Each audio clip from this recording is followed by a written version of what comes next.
Did you know that when you're on the road with limited data or Wi-Fi, you can still listen to the X-Zone Radio Show with Rob McConnell, The Science of Magic with Gwilda Wiyaka, X-1, Dimension X, Space Patrol, and every minute of the X-Zone broadcast network by calling 213-401-0080, courtesy of Audio Now.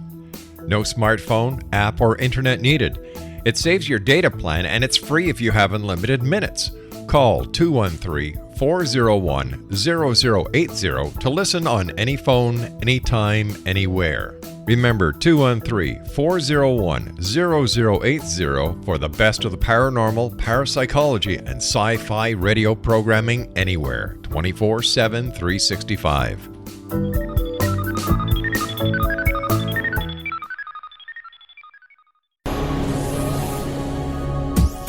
This is the X-Zone Broadcast Network, broadcasting worldwide on broadcast affiliates and satellite program providers, including CNN Broadcast Network, Sirius Satellite Network, Star Media, Good News Radio Network, Angel Broadcast Network, Wiki Broadcast Network, and WPBN TV. For more information on the X-Zone Broadcast Network, visit us at www.xzbn.net.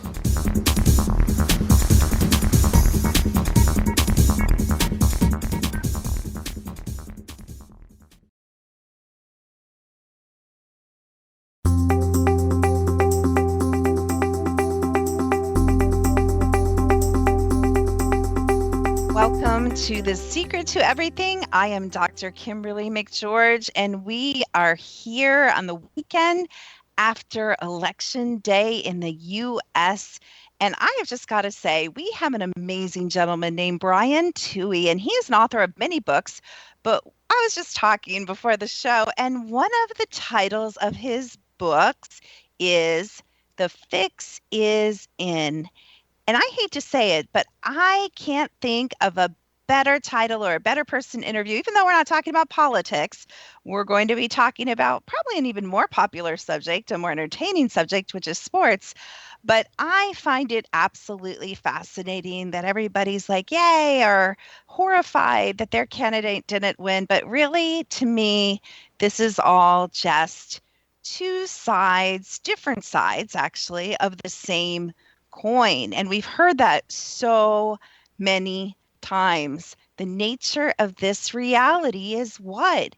It is illusion and mirrors. What we see is not always all of the truth. So did we pick a president, or was a president picked for us? Something to think about. A friend just wrote me a message on Facebook, and an energy reader and an intuitive and a psychic woman was like, yeah, I'm so glad we have someone that's not in the establishment and that's not controlled, and we can break free from the tyranny. And I'm just like, oh my goodness gracious, you just outed yourself as a non-psychic. And I'm not going to name any names, but it's pretty crazy when you can't read the energy of this reality. So I'm so glad we're going to be talking to Brian, because Brian is kind of going to help us navigate this same subject in the world of sports. And I have a little bit of history with this on a number of different levels, which I'm going to wait for some of it for when we're talking to Brian.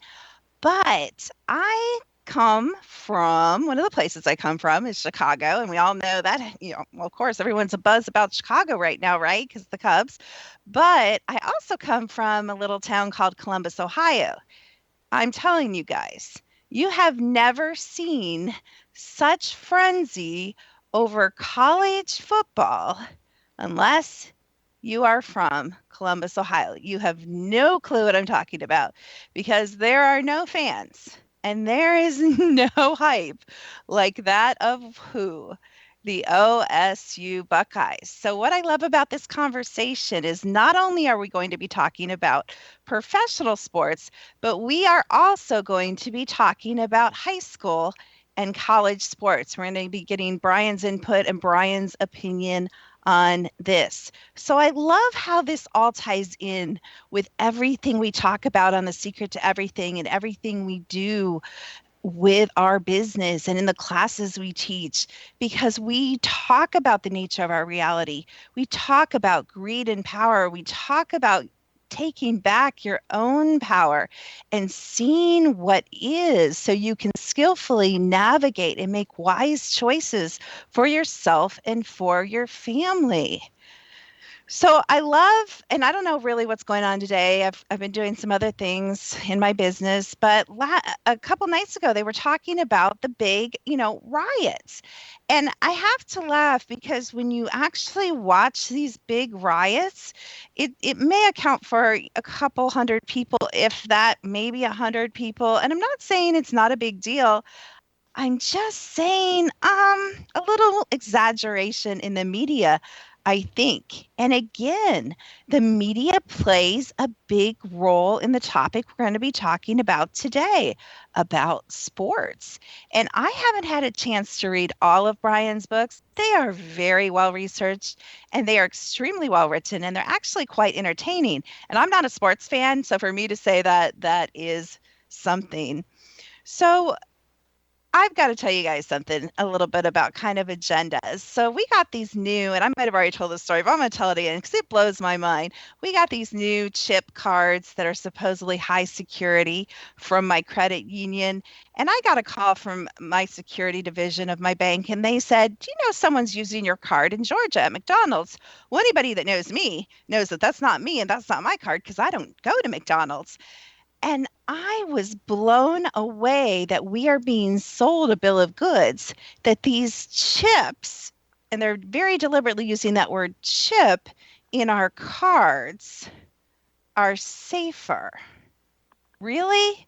I've had non-chip cards, and I've had my accounts ripped off a couple different times. I mean, I'm not eating spring chicken, but I think it's so interesting that we're being sold that these are super high security, yet I barely had that card maybe 2 months, and it was already duplicated, and people were using this card in person in Atlanta, Georgia at McDonald's. It makes me wonder, and I know some of you are going to know what I'm going to say, if there is an agenda that is more complicated than security. Like maybe they just want to introduce the word chip and make it a common part of our conversation. And maybe they don't even want the cards to work. Maybe that's the agenda. Maybe they're like, heck, our hyper high security cards don't work. Let's just stick it in your body. And as we know, many people are already chipped. Some things definitely to think about. So we'll come back after the break, and we're going to be talking to Mr. Brian Touhy about sports, gambling, betting, a whole bunch of things on The Secret to Everything with Dr. Kimberly McGeorge.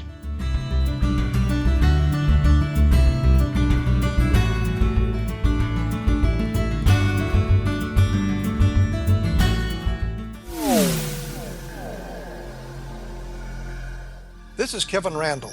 For nearly 30 years, I have been investigating the case of the Roswell UFO. I have interviewed hundreds of people and stood on the crash site. Now in Roswell in the 21st century, I have reviewed dozens of hours of audio and videotaped interviews, examined hundreds of files that relate to the crash, and have returned to Roswell in an attempt to put all that information into the proper perspective. For the first time in Roswell in the 21st century, I have made a dispassionate reevaluation of all that material and provide a new look at what happened. This is a book that clears away all the clutter that has hidden the truth for so long, strips away the various lies that surround the case, exposes the Air Force attempts at cover-up, and found a core of solid information that tells us all where the case stands today. Roswell in the 21st century will be available in just a few weeks. For more information, please visit my website at www.kevinrandall.blogspot.com.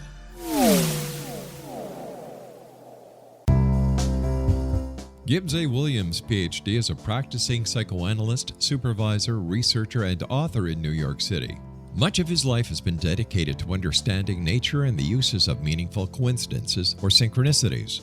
His radical and original non-Jungian, non-mystical, non-magical theory of synchronicities illuminates much of the fog surrounding this challenging and perplexing topic. His ideas and manners are fresh, presented in a style that is both entertaining and highly informative. He is also an expert on crisis intervention, specially focused on violence reduction for the police and citizens, mastering anxiety, frustration, and stress without the use of medication, and effectively preventing and treating heroin addiction. Dr. Williams can be contacted at his email address at gwwilliamsny11@aol.com or visit his website at www.drgibbswilliams.com.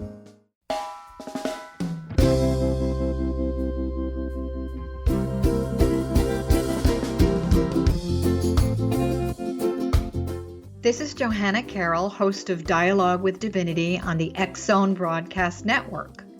While walking along Kaanapali Beach in Maui this past year, I kept discovering all these shells and coral in the shape of hearts. My dialogue with Divinity was very simple. Do you want me to do a retreat to heal people's hearts in Maui next year? And of course, the answer was yes. As a master spiritual teacher, I am offering you a neat retreat called Rise, May 8th through the 12th, 2017, and the chance of a lifetime to rest at a 5-star resort for 5 days and experience a spiritual renewal of your heart and soul. Kaanapali is one of the top 5 beaches in the world. This stunning resort has undergone a $40 million renovation. I walked the entire property, checked out the room choices on your behalf, and I must say it is stunning. Our conference room faces the ocean with sliding glass doors. Maui is known as Mother Maui because it is a soft, gentle, healing energy. In the embrace of Mother Maui, you will feel yourself rising from the limitations of an ordinary life to an extraordinary journey of peace, bliss, and harmony. A greater sense of clarity. Our Rise retreat ignites renewal in the sacred elements of air, water, earth, fire, and wind. There's plenty of free time to enjoy all that Maui has to offer. A small deposit is required now to reserve your space, as this retreat, it will sell out. For more details, please go to johannacarroll.com and register today. Aloha, and I'll see you in mystical Maui.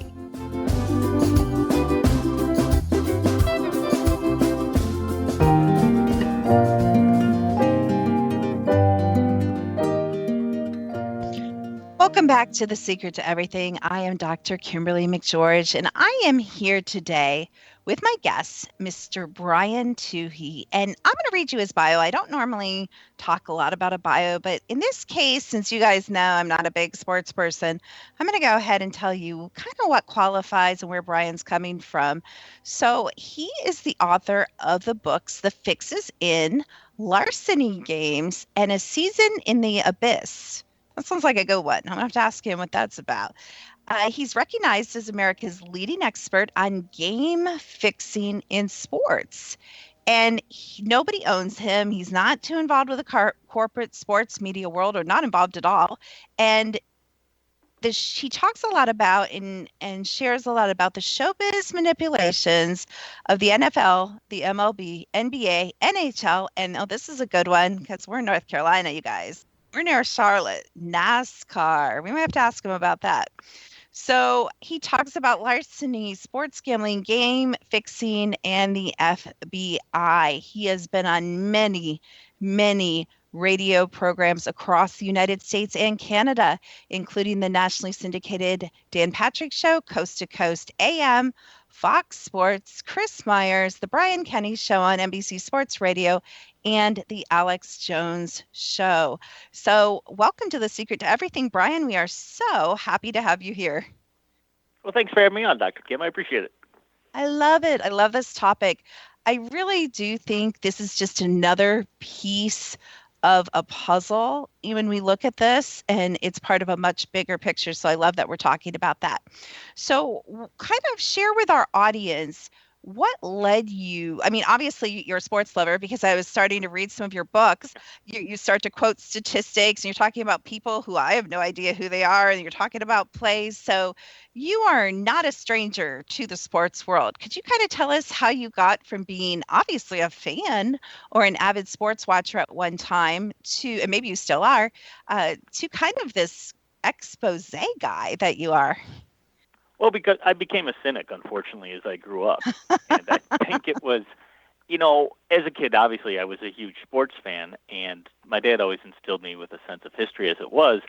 And so I would read, a lot of sports books and read about sports history. And within every sports book, you usually would find like 2 or 3 pages that were really interesting that were almost completely off topic. Like it would bring up some athletes and drug abuse or some sort of behind the scenes manipulations going on and those sorts of things. And it started to make me curious about really what we see in professional sports and even at college sports as well. And the more I grew up and the more of a cynic I became, I started to realize, well, you know what? These leagues really can control everything that surrounds the sports themselves, but we're led to believe they can't control what actually occurs. And yet that's the product. That's what they're selling us is the games. And they have the very real ability to manipulate that product, those games, while we're consuming them. And I started to question, well, what's preventing them from doing just that? And I came to the realization as I started to research this and dig into it that nothing was preventing them from doing just that. So since no one else seemed to be taking up this mantle to even be willing to investigate the idea of game fixing, either from a gambling standpoint or from an entertainment standpoint, I kind of filled that void and away I went. Yeah, away you went. Wow. There's just a lot here to talk about and a lot of different directions we can go. And I hope that we can fit in a lot of those different directions. But I just want to share a little bit. I came in through the same kind of door, that you play it on a regular basis. But I came in because I have friends that have been, let's say, brainwashed and programmed by certain entities, and we'll even use the word abused by programs with initials like MK. And they shared with me some of their experiences with people in high positions, political positions, as well as a lot of different professional sports players. And it's really mind-blowing and kind of cool where the general world, and I hate to say this, I'm just going to lump it in because people understand what we're talking about, of conspiracy. People call it conspiracy theory. I call it conspiracy fact. But when it starts to fit together, it's super interesting to me. So that's how I started learning, kind of the back dirty secrets, which you share a lot about in your book, of these sports players' lives and of these team managers and of the whole thing you're talking about. So I guess I want to ask you, you mentioned this can be programmed or created or the outcome can be assured. How do you think they do that, or how do you know that they fix games? And then, of course, the second question, which is probably obvious, but I'm going to ask it anyway, why would they want to fix games? And I would imagine there's probably many reasons. Well, I think the main reason to fix games is money. And like I say, you could approach it from 2 different ends. And one end, like I said, is the gambling end, where you have maybe professional gamblers or organized crime, which controls really sports gambling in the United States, which may be $100 billion or more a year industry, which is all illegal. There's obviously incentive there to fix games for gambling purposes. But what I like talking about more is the idea of the leagues fixing their own games, basically to garner more TV ratings, more fan interest, and thus higher revenue for themselves. Because the very real fact is, it is not illegal for a sports league to fix its own game. There's no law that prevents it. I mean, there was a law that was passed in the 1950s in America, basically it's called the Quiz Show Act. And that was when the game shows were being rigged by the sports or by the television networks to get people more interested in watching them and to make it more dramatic and make things rise and fall the way they felt was needed to get those ratings. And Congress discovered this was going on. They passed a law, but the law just covered intellectual contests, not physical ones. So the Quiz Show law doesn't apply to sports. And the only sports law that kind of comes close to this, too, is called the Sports Bribery Act, and that was passed in 1964. But that was more for gambling, for when people tried to bribe like a player, a coach, or a referee to alter the outcome of a game. But if a league, like the NFL, tells its referees, its employees, to call certain fouls, to not call certain fouls, to, kind of massage the game as need be, that's just an employer telling an employee how to do a job. And there's no law preventing it because really sports is just entertainment. That's all it is. But Brian, it's just this fun thing that starts out as like little boys on a baseball field and then, good old fashioned high school, prom and games and then like, the fall leaves and college football. Like, what are you saying? What are you doing to us, Brian? You're shattering every illusion we ever had. Yeah, Please stop. Oh my most gosh. people say I ruin sports for them, unfortunately. But I mean, when you talk about like what you just said, think about it. And I've seen this firsthand because I went to high school with a guy who was a year older than me, and he wound up becoming an NBA player, and he played in the league for over 10 years. And I went to a private school, and basically this guy, he was brought into this small private school specifically to play basketball. And he was basically being paid under the table to come to the school at a high school level, mind you, just to play basketball for the school. Okay, so this kid at the age of 13, 14 was basically corrupted at that age and started learning right then and there, this is what sports can do for you, this is how sports operate. And then, as he's leaving high school, then he starts to get recruited by colleges, and they're paying him under the table to try to get him to come there with certain incentives and backroom deals, stuff that's over and above, the traditional scholarships that are handed out to athletes. There's stuff that goes on under the table there. And then once they get into college, boosters hand them envelopes of money, behind the scenes and that sort of thing. And then they get recruited, if they're good enough, by professional agents before they're supposed to be. So, I mean, these athletes, unfortunately, they're taken advantage of. And at the same time, like I say, they're corrupted from teenage years all the way in once they get into the pros. And this is all they've known and this is all they've learned. And so I think when people will say to me, well, you can't fix these sorts of games, I try to remind them, look, these kids have learned that money is a huge part of sports, and it's really what makes the sports world go round, and has been since they were teenagers. So what else do they know but corruption? So it's really not a surprise for them if they would be approached to fix a game or throw a game if need be, because that's all they know.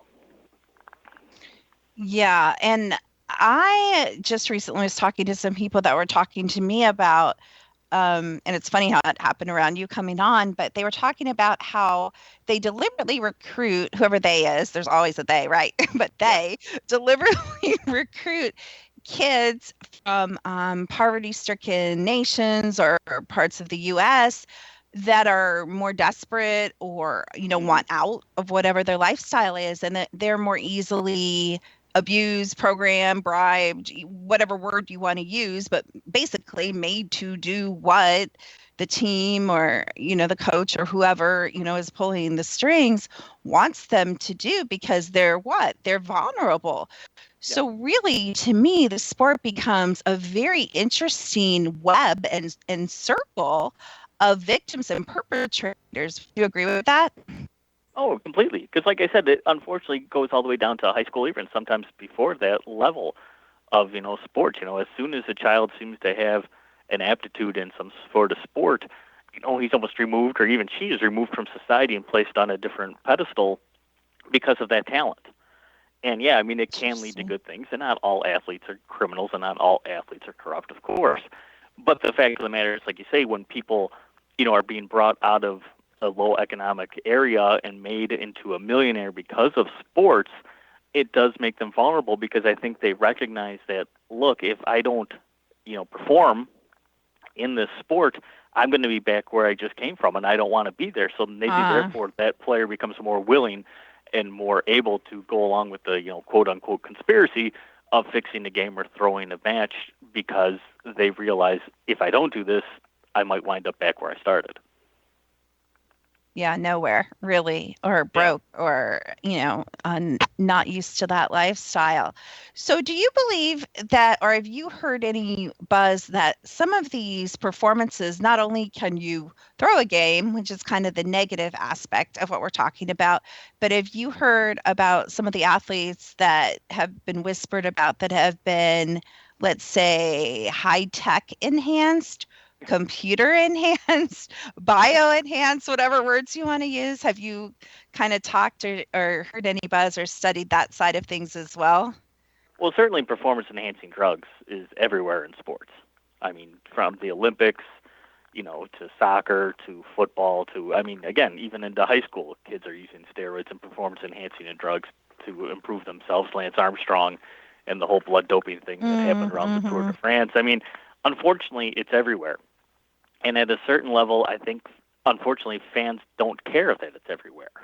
Because I think fans are excited by seeing these people perform superhuman, abilities, showing how far they can jump, how fast they can run, how hard they can hit each other, that sort of thing. That's what gets fans excited. I mean, that's what made baseball come back after they canceled the World Series was the home runs. And we know now that many of those guys who were hitting all those home runs were using performance-enhancing drugs. And yet, like I say, I don't think fans totally care as long as it's exciting, as long as it is entertainment. And I think that's why the leagues can get away with a lot of this stuff and use their drug testing program more as a PR campaign to say, oh, yeah, our sports are clean, when in reality they know, like in the NFL, for example, players who are assumed to be clean only get tested once a year, basically in a span of 2 months, and the other 10 months of the year they're free to use drugs as they please. But the NFL will say, well, the game is clean because nobody tested positive. Well, if everybody knows they're being tested between the months of June and August, they know to stay off the drugs for that period of time, and then they're free to do what they want. But again, I think it's because fans want to see their superhuman abilities, and the owners who are making the money off the fans coming to the games are willing to look the other way when this is going on. Athletes will use these drugs because they do make them better, they do help them heal faster, and it makes for a more exciting product. And at the end of the day, unfortunately, sports is a business, and they're there to sell these games to us.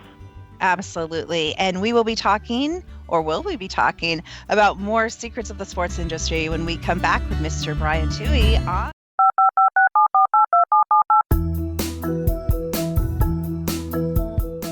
Did you know that when you're on the road with limited data or Wi-Fi, you can still listen to the X-Zone Radio Show with Rob McConnell, The Science of Magic with Gwilda Wiyaka, X-1, Dimension X, Space Patrol, and every minute of the X-Zone Broadcast Network by calling 213-401-0080, courtesy of Audio Now. No smartphone, app, or internet needed. It saves your data plan, and it's free if you have unlimited minutes. Call 213-401-0080 to listen on any phone, anytime, anywhere. Remember 213-401-0080 for the best of the paranormal, parapsychology, and sci-fi radio programming anywhere, 24/7, 365.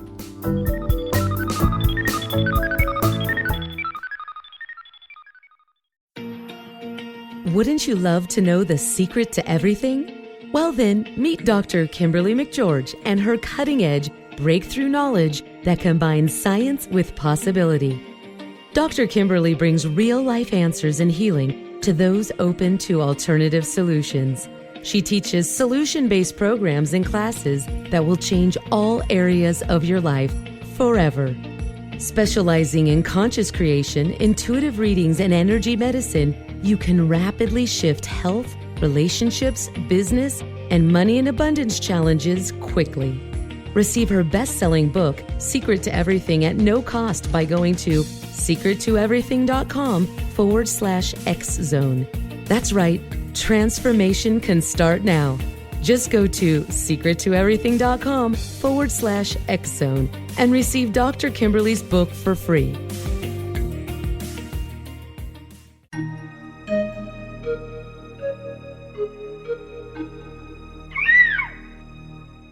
While science pursues fact, magic accesses the quantum level, bridging random facts to form truth.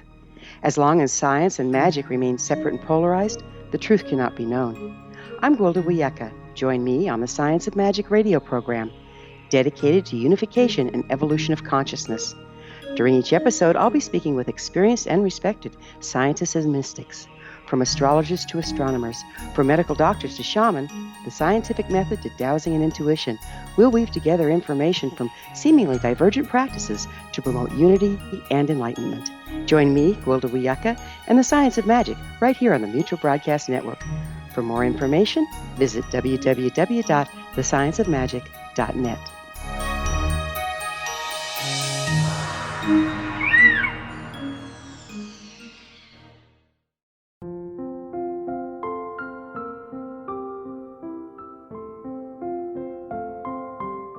I am Dr. Carl O'Helvey, founder-president of a new cancer foundation focusing on evidence-based physical, mental, and spiritual interventions, including natural cancer cures, prayer, meditation, affirmations, nutrition, and other related holistic cancer prevention and cure modalities. These are used in cancer education, research, and financing care. I ask for your help to continue this important work by donating at www.holisticcancerfoundation.com.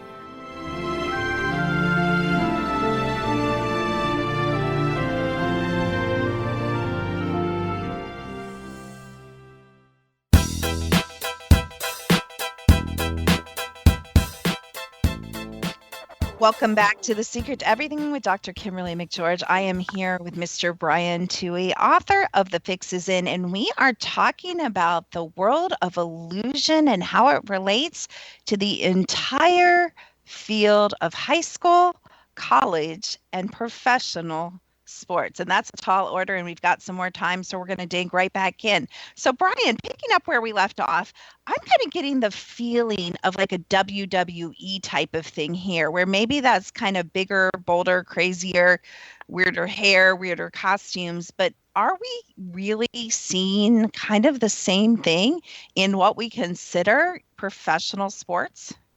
I think that's a very real possibility. I think actually the WWE may be the most honest sport of them all because they admit their entertainment, and they play up to that end of things. But I think, if fans can take off their fan hat, and that's really hard for a lot of people to do, is to think of sports not as the entertainment it is, or think of it as the cliche that many people think of it as, where everybody's giving 110% and trying to take it to the next level and all those other things. If they look at sports as a business, which I've chosen to do, and then realize, their business is to sell these games, sell these products, and create these storylines, I think when you start looking at the games with a different mindset, you will see this sort of manipulation. I don't think it's every game that's fixed by any means. It may be fewer games than I even imagined are fixed, but I can't imagine that every one of these games is completely 100% legitimate, especially when you could see things like when you watch, an instant replay at home on your 60-inch HD TV, and you clearly see a player is out of bounds, and yet the referee will come back on and tell you, no, that player was in bounds. I think a lot of fans have a right to question, well, how did they screw up that call? Well, maybe they didn't screw up the call. Maybe that is not the correct call, but for the league, that is the right call. And those are the type of things that I think if you start watching games with that different mindset, you will see these sorts of things and recognize, like maybe when the Cubs won the World Series in 7 games just now, maybe there's a few tweaks going on that made that go to 7 games because it was more profitable to everybody involved.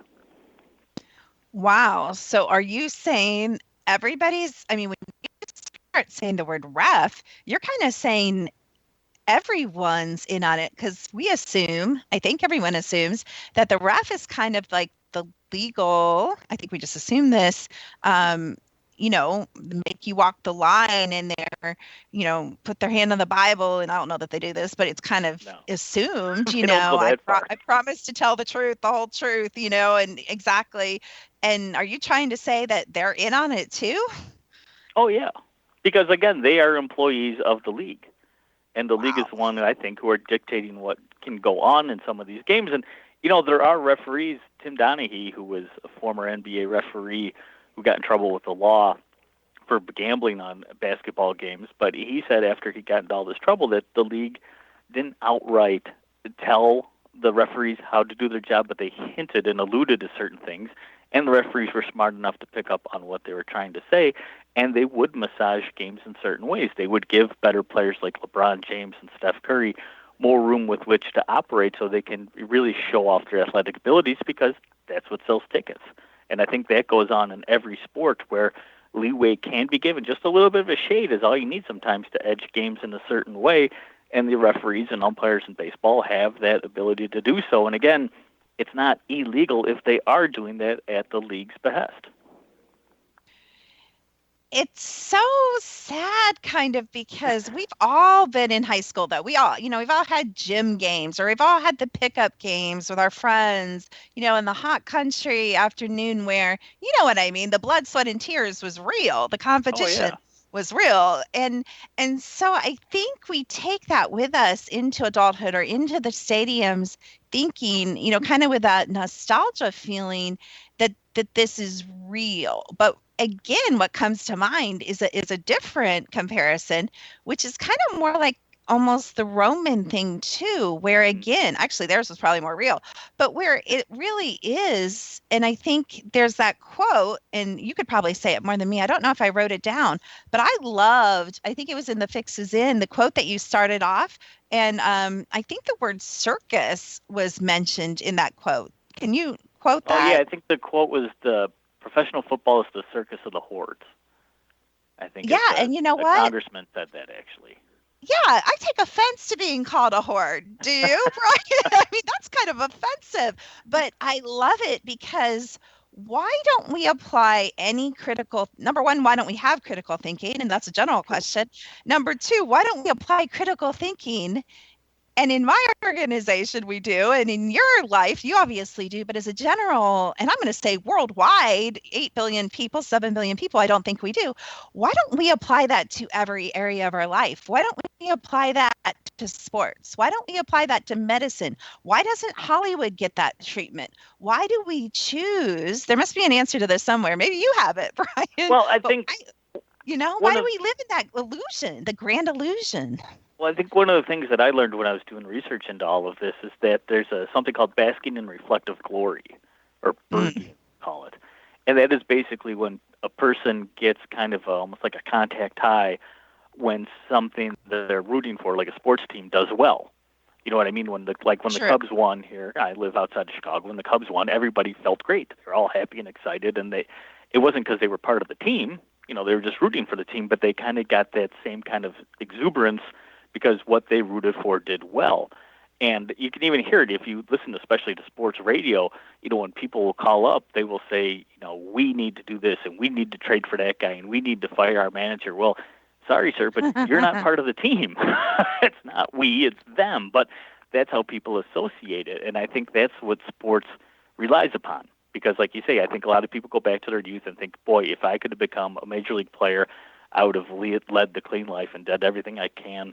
But in reality, being an athlete is a job, and it can be a very grinding job. It can be a very tiring job. And these people have problems, same as you and I have. They can have drug problems. They can have gambling problems. They can have women problems. They could have men problems. They could have all sorts of problems that's going to affect the game, and that can be used against those players in even a blackmailing type of way. And that's the reality of sports. But like you say, I think people, recognize it as something else. They may recognize it as entertainment, but they don't necessarily recognize it as really the business it is.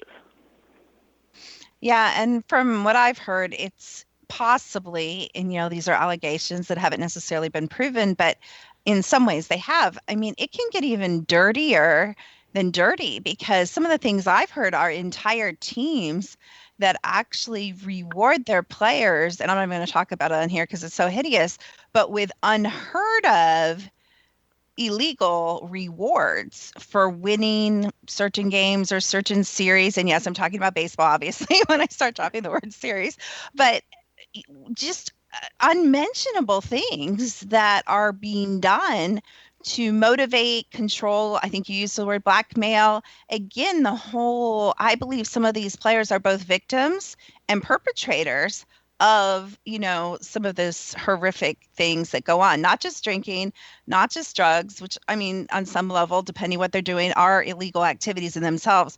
But seriously, if I told you guys like straight up, and I don't know if you've written about it in your books or not, or even know about it, but literally your guys' jaw, if I started naming team names and naming the activities and naming what I know, your jaw would drop the floor. As a matter of fact, Brian, I have to tell you, the things I know and the people that have been broken by these hot-looking, muscular men and women that play professional sports, and maybe the other sports, but I know particularly about professional sports. I can't even go in a bar, and I don't like it when baseball's on because it triggers the horrific abuse that people that I know have suffered at the hands of some of these men, teams, managers, entities, whatever you want to say, leagues. It's horrific. And so that's pretty bad. If I can't go in a bar and see a professional game of baseball of any kind without me being triggered, and obviously it wasn't done to me, there's some nasty stuff going on. Maybe even stuff I don't even know that's nastier than the stuff I know. So what are your thoughts about that? Well, it wouldn't be surprising to me in the least. I mean, every sports league, which many people don't realize, but every sports league has their own basically private police force. You know, they call it either NFL security or Major League Baseball has a Department of Investigations. And these are literally staffed with former members of the FBI, CIA, NSA, DEA, local law enforcement. These are guys who know how to investigate things. But the amazing thing is through all the research I've done, and I've been doing this for over 10 years now, I can't find a single instance where law enforcement, when they arrest a player or uncover some sort of scandal, will thank one of these security departments of a league for their role in this.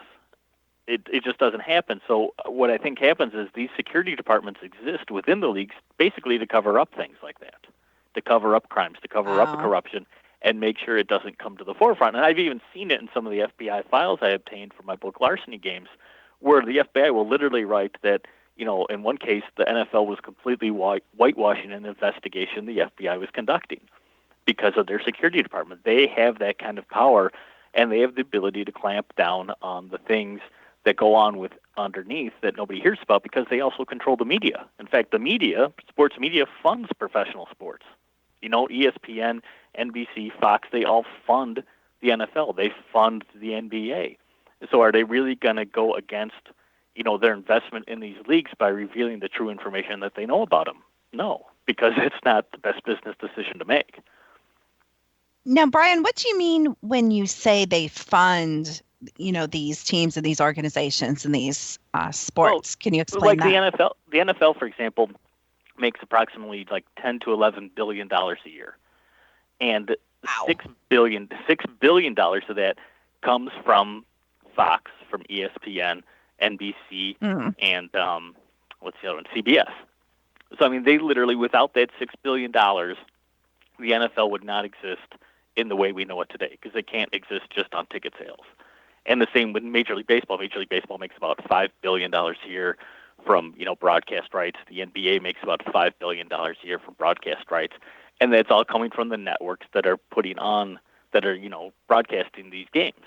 And without that money, the leagues don't exist. The players don't make as much money as they should. In fact, the $6 billion that the NFL makes literally pays for every player's salary in the league. So if that money wasn't there, there'd be no league. So, the NFL is very cognizant of the fact that they need to keep up TV ratings, which actually this year are dropping, and they're very concerned about it because they have to keep up the ratings because that has to keep up the advertising fees. And all of this is kind of inbred. It's a real circle amongst these entities, and that's why I think they are willing to manipulate their games for television reasons, because that's where their money is. That's who they have to appease. Okay, so why do you think, you just said, and I think you're talking about, I'm not sure if you're talking about football or all sports, but that ratings are dropping this year. Why do you think in football? Okay, why do you think that's happening? Well, I think the main reason a lot of people have brought up is the protests, like with Colin Kaepernick and the kneeling during the national anthem. But I think there's also a problem with, obviously, concussions and a lot of fewer people, younger people, playing football because of the worries of the brain injuries that go along with contact sports. But I also think fans, in a way, are fed up. I mean, I think they don't like the way games are going. They don't like the way the officiating has been in games because it's inconsistent. They don't like the punishments that come out of the NFL's commissioner's office for certain, discretionary things that have happened amongst players.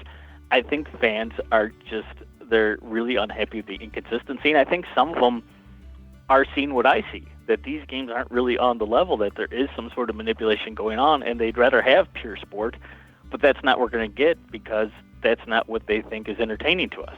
Because I think there would be more blowouts, more lopsided games, because certain teams are better than other teams and always will be. But that's not what you see. Instead, the NFL wants to promote this idea that any team can win on any given Sunday. And so you see all these crazy upsets and crazy things happening, and I think many times they're unnatural. And I think fans are also seeing through that. Gotcha. Well, we'll be back in a few minutes with more of the illusion that we call professional sports with Mr. Brian Touhy on the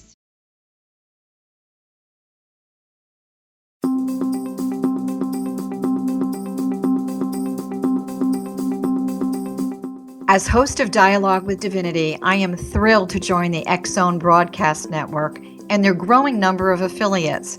My quest for a connection to the divine ignited my successful career path as an international spiritual counselor for over 40 years, an author of 4 books, and well-known metaphysical educator. My clients call me their spiritual mama. So my job is to offer you a radio show to help you grow spiritually with wisdom and get specific tools from guests who are experts in their field. Tune in to Dialogue with Divinity and be part of the conversation with Spirit. My goal, your happy soul. For more information, please visit my website at johannacarroll.com.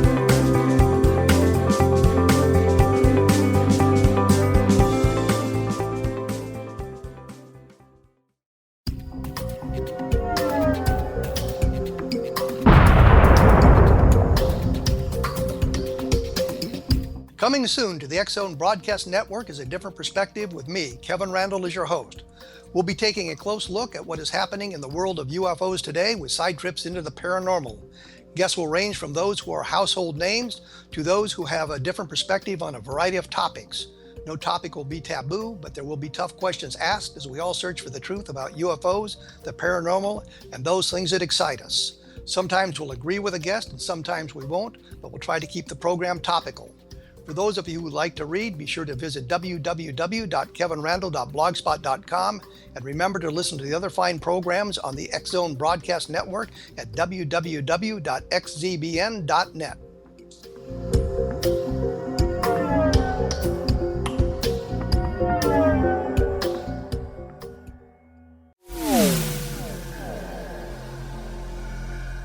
This is Kevin Randall.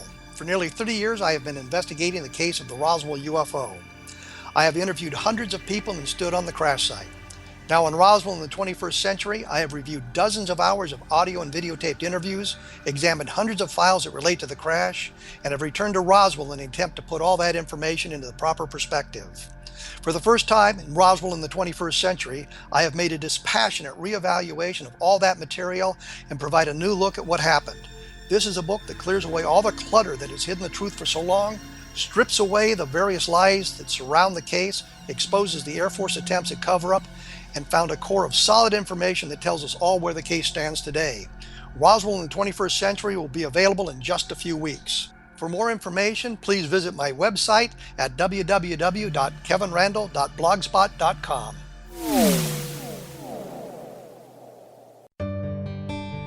Afterlife expert Roberta Grimes was the first one to say that dying can be fun. Now her best-selling book, The Fun of Dying, is available in stores worldwide. So if you wonder whether death ends life, how it feels to die, or what heaven might be like, The Fun of Dying was written for you. And if you have always been afraid of death, or if you worry that your life has no meaning, let The Fun of Dying ease your fears and bring new meaning to your life. Nothing said in The Fun of Dying is based on the teachings of any religion. Instead, Roberta draws on evidence to explain how death happens, how it feels, and what comes next. A lot of the best death-related evidence was produced in the first half of the 20th century. When it is put together with recent discoveries, it tells a consistent and amazing story. Roberta Grimes blogs and answers questions at robertagrimes.com. Her wonderful book, The Fun of Dying, is available on Amazon and at stores worldwide wherever books are sold.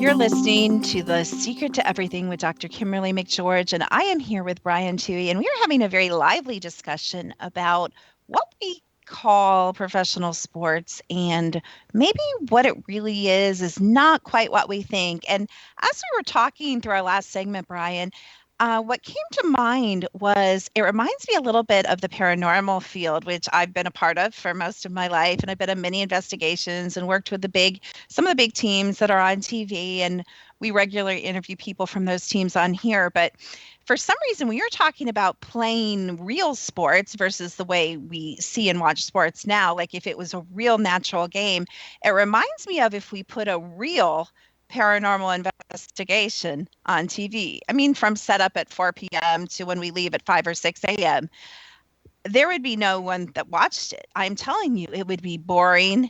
It would be boring. It would be dumb sometimes. It would drag. And I hear you kind of implying that, and we've all been there. We've all been in the game where you sit there 20 minutes while, someone gets hurt and you stand around, or you're hot and you guys take a break. I mean, real sports in all its purity probably might not be as interesting as this tightly edited, cut for commercial, manipulated, kind of movie star, handsome guys, running around a field barely breaking a sweat.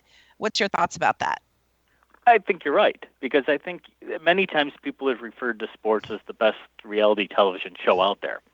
And I think anybody who's honest with themselves and has watched reality TV, be it the Kardashians or, some of these, Bachelor or Bachelorette shows or what have you, you realize, look, these aren't really real. I mean, there's editing involved, there's some staging going on, there's production involved.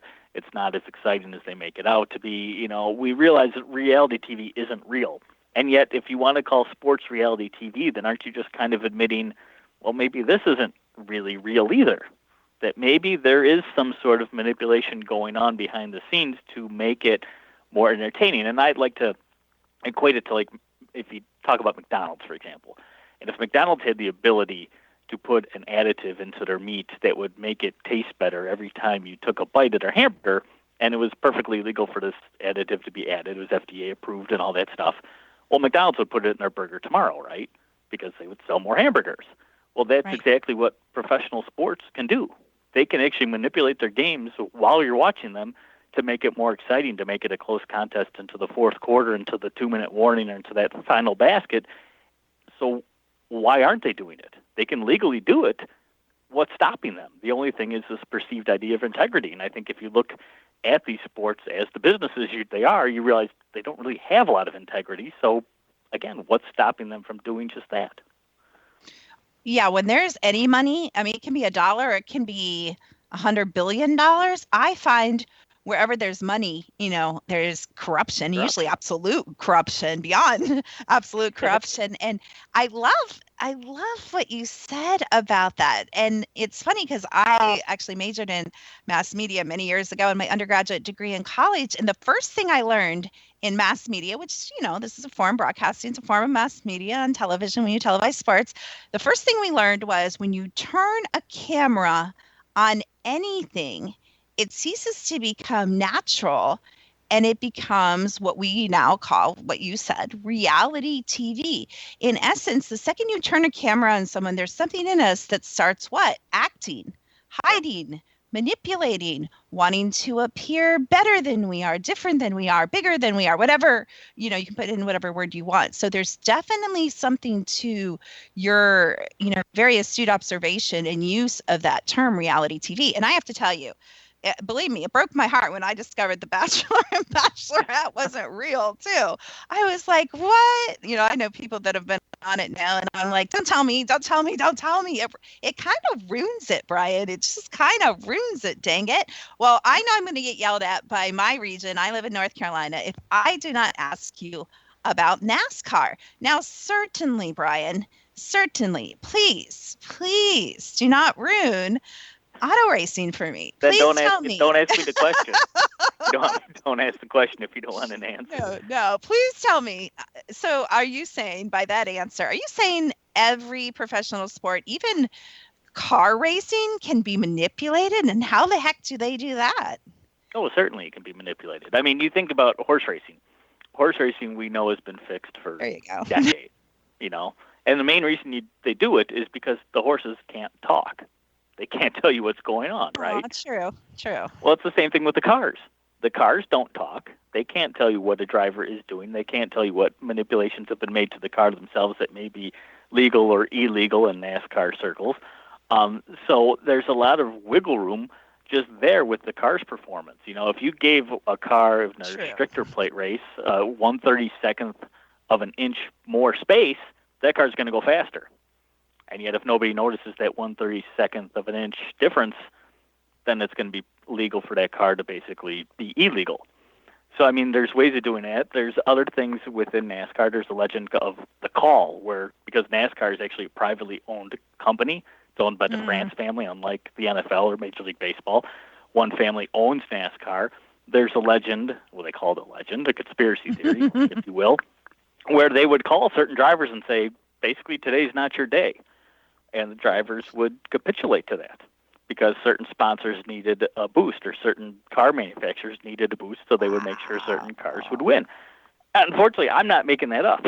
You can, people can go research this, and there have been instances where they know where drivers have basically been told to crash, and they've crashed their cars on purpose. So if someone's pulling the strings, whether it's the league owners or the people that own NASCAR or, the coaches, whoever it is, this plugs in, and we don't have time to get really deep into this, which you guys are going to have to get these books, but this makes it, if you know who you've told someone, you can bet on that, right? And you can make a lot of money. If you know who's going to win or about what the score is going to be or what the score is supposed to be, or people are going to be punished or rewards are going to be withheld, as I've heard, then you can bet and make a lot of money. Are people doing that in your opinion? Oh, certainly, without a doubt. I mean, we know soccer, which is the world's most popular sport, is also the world's most corrupt sport, and a lot of it has to do because of the illegal gambling going on within the sport. And I think the very same thing is true here in the United States. Like I said earlier, in the United States, 98% of the sports gambling done is illegal, and it's controlled by organized crime, and it's literally a multi-billion-dollar industry that dwarfs the amount of revenue all the four major leagues make combined. So if there's that sort of money out there and it's being completely unregulated, completely unwatched, unmonitored, certainly there are strange things going on and people making money off of inside information and fixed games. But no one's willing to look into it, and no one's willing to do the research into it because it's too hard, and in many ways the sports media just doesn't want to hear it because then that's going to affect their investment in these sports leagues. And there's too many people getting rich off of it, obviously, and there's too much to lose, et cetera, et cetera. Quick before we get all your information, and I must really like you because I'm letting you talk all the way to the end. So this is just a fascinating conversation. I really appreciate you being on. So the Ohio State Buckeyes, are the games fixed in college? Well, again, the same thing. You can definitely, certain games are being fixed for gambling purposes because when the athletes in college aren't getting paid, it's very easy to bribe them to get them to do what you want them to do. The bigger question is, are the colleges and the conferences in football and basketball, again, manipulating their own games for certain business things? That's a stickier question, but I don't think you could rule it out because, again, it's really easy to do in college, and the NCAA has actually conducted surveys of their own athletes, student athletes, and within those surveys, the athletes have admitted to being approached to fix games and have admitted to fixing games. But yet, again, where are all these scandals in the ESPNs of the world? You don't hear about them, but yet NCAA athletes are admitting to it in their own polls. So it's certainly going on. It's just a question of then to what level. Wowzers. Yeah, so maybe I should have put a disclaimer. Maybe I will put a disclaimer on the beginning of this show. Spoiler alert. If you want to continue watching sports in all its glory, maybe I will do that. But Brian, thank you so much for being on our show. Tell us about your books, just briefly what they're about, how we can buy them, and what your website is, and how we can get a hold of you. Well, the best place to get a hold of me is my website, which is thefixesin.net. And you can see all my books there. I've written The Fix Is In, Larceny Games, and A Season in the Abyss, which are all about sports, the manipulation we've been talking about, and sports gambling as well. And those books are also available like at Amazon, Barnes & Noble, and wherever good books are sold. I like how you say good books.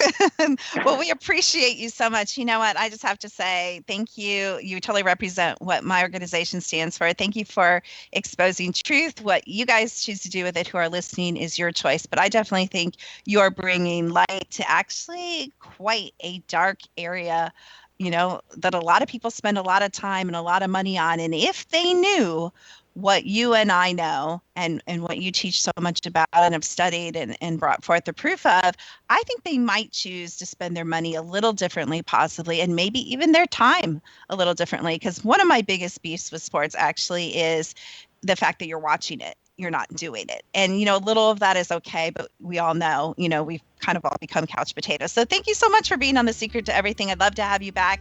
Thank you for what you're doing. I am a big fan of yours. Well, thank you, Dr. Kim. I appreciate it. And I agree with you. I think it's fine to have a little bit of this in their lives, but to have it all consuming is just not a good thing, especially if you don't realize that what you might be being sold isn't a true athletic event, but more of a circus or a ballet or some sort of scripted entertainment that isn't true sports. Absolutely. You guys need to head on out and get those books. I know they're available on Kindle because I've got a couple on mine that I am going to finish reading. If you want to get a hold of me, I always say easiest way is Google secrettoeverything.com. You got me on. Is where you can get a hold of me, and Facebook, Twitter, Secret to Everything. We are everywhere. We're running a